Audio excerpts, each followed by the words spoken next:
बघेलखंड और बुंदेलखंड, ये 4 पार्ट है एमपी के, जिसमें आप लोग जो है मालवा से, ठीक है। तो मांडू जो है मालवा और निमाड़ को डाइवर्ट करता है। इसमें अभी रूपपति पवेलियन पे हम लोग चलेंगे, वहां से हमें रानी रूपपति के महल से मालवा और निमाड़ वाला हल्का फुल्का कुछ पार्ट देखने को भी मिलेगा। तो मांडो 2 मेन पार्टों में डिवाइड है, जिसमें रानी रूपपति का महल, बाज बहादुर का महल, रेवाकुंड और इको पॉइंट। तो गाइज हम आए हैं आज मांडव का किला देखने, जो कि रानी रूपमती का महल और काफी सारे ऐतिहासिक धरोहर है यहाँ पे। और ये हमारे पास में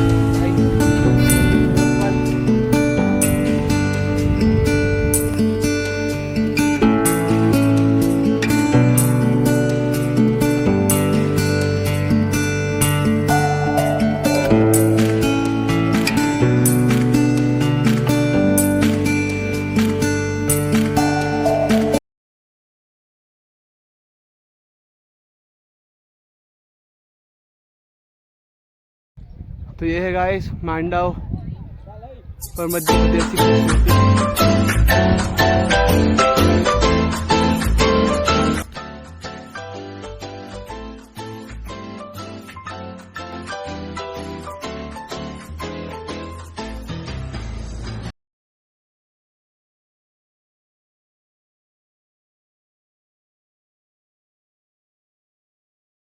आसमां के बीच में बादलों से घिरा हुआ शहर मांडव, मध्य प्रदेश की ऐतिहासिक धरोहर।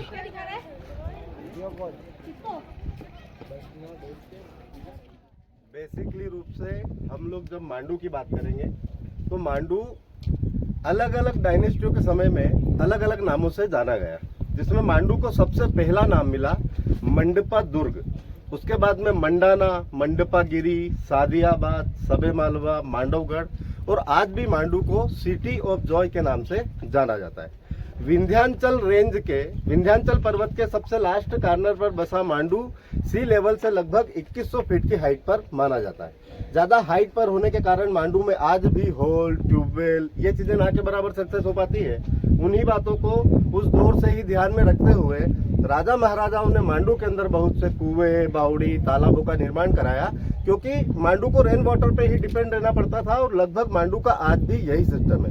तो इसी कैंपस के अंदर या इसी आज की विजिट के अंदर आप लोगों को rain water harvesting, rain water conservation system, water चैनलों के माध्यम से एक तालाब से सेकेंड तालाब को सपोर्ट करना, उसके भी अच्छे अच्छे एग्जाम्पल आप लोगों को यहाँ पर देखने को मिलेंगे। तो मांडू के अंदर टोटल 4 डायनेस्टियां, 4 साम्राज्य रहे, जिसमें 8th सेंचुरी से मांडू का हिस्ट्री स्टार्ट हुआ, जिसमें 8 to 1305 मांडू के अंदर Parmar, 1305 to 1561 Sultan, 1561 to 1697 Mughal, और 1697 to 1948 के करीब मराठा पवार। ये 4 डायनेस्टियां मांडू के अंदर टोटल रही। जैसे जैसे आगे बढ़ेंगे हर डायनेस्टी का कुछ न कुछ एविडेंस आप लोगों को यहाँ पर देखने को मिलेगा। मांडू के परमार डायनेस्टी जब मांडू में स्टार्ट होती है, तो परमार डायनेस्टी के 24 किंग्स मांडू में हुए, जिसमें महाराज हर्षदेव परमार से स्टार्ट होके महाराज उपेंद्र सेन, हर्षदेव परमार, अंकलाप राजा भोज, पृथ्वीवल्लभ मूंज राजा भोज। पृथ्वीवल्लभ मूंज को मालवा में जब शासन किया तो उनको मालवापति मूंज कहा गया। तो परमार डायनेस्टी में जब जैसे एमपी जो है 4 पार्टों में डिवाइड है, मालवा, निमाड़, बघेलखंड और बुंदेलखंड। तो मालवा कहाँ तक लगता था, जहाँ से आप लोग आए हैं, ठीक है। सहारनपुर अकबर का हेडक्वार्टर हुआ करता था। तो रानी रूपमती ये जो एरिया है मालवा और निमाड़ को डाइवर्ट करता है। ये जो महल आप देख रहे हैं ना, इस साइड में जो डीप आपको दिखाई दे रहा है, ये सारा निमाड़ कहलाता है, और इस साइड में जो आपको डीप दिखाई दे रहा है, ये सारा मालवा कहलाता है। तो गाइस अब हम आए हैं जहाज महल में, जिसे रानी रूपमती के पतिदेव ने बनवाया था, बाज बहादुर जिनका नाम था।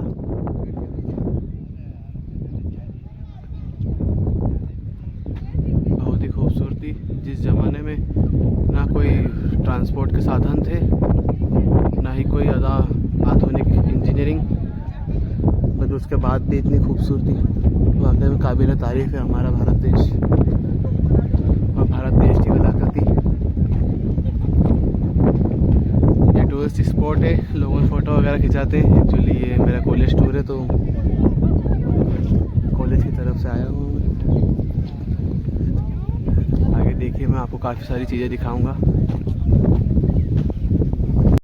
आ रहे हैं जहाज महल के अंदर।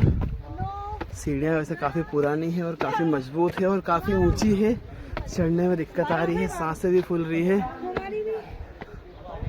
तो मिलते हैं हम जहाज महल के अंदर, काफ़ी सारी चीज़ें और काफ़ी सारा इतिहास आपको बताया जाएगा।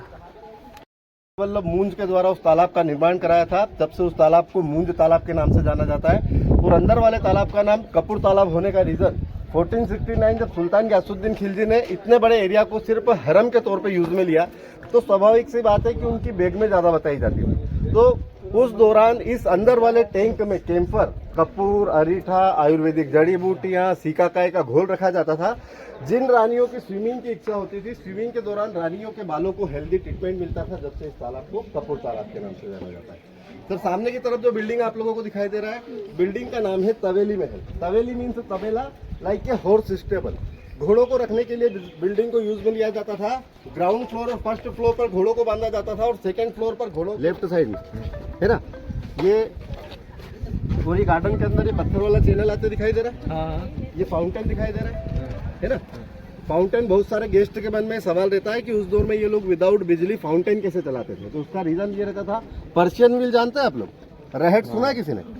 बुजुर्ग, अपने बड़े बुजुर्गों से किसी ने रहट सुना होगा, जो रहट बेलों के गले में रस्सी बांधी जाती है, कोयलों का बेल बोलते हैं। जैसे आगे बढ़ेंगे तो रहट का व्हील घूमना स्टार्ट होता है, जिसमें बकेट बॉक्स लगे रहते हैं जो पानी को एक जगह से सेकंड जगह उठा के सप्लाई करने का काम करते हैं। तो रहट के माध्यम से साइड वाले वाटर टैंक से उस ये जो स्ट्रक्चर दिख रहा है ना डैमेज, वहाँ पर पानी को शिफ्ट किया जाता था और वहाँ से इस चैनल के अंदर पानी को छोड़ा जाता था। फ्लोर को म्यूजियम बना दिया जाता है और ग्राउंड फ्लोर को सर्वे ऑफ आर्कियोलॉजिकल इंडिया का स्टोर रूम बना दिया जाता है। आ जाइए। नीचे वाला जो वाटर टैंक आप लोगों को दिखाई दे रहा है, ये छोटा इसके आकार का दिखाई देता है, फील कर सकते हैं। सामने वाला जो एरिया हेड है, आइट साइड वाला हिस्सा लेग है और नीचे की तरफ हिस्सा वाला पूंछ वाला हिस्सा।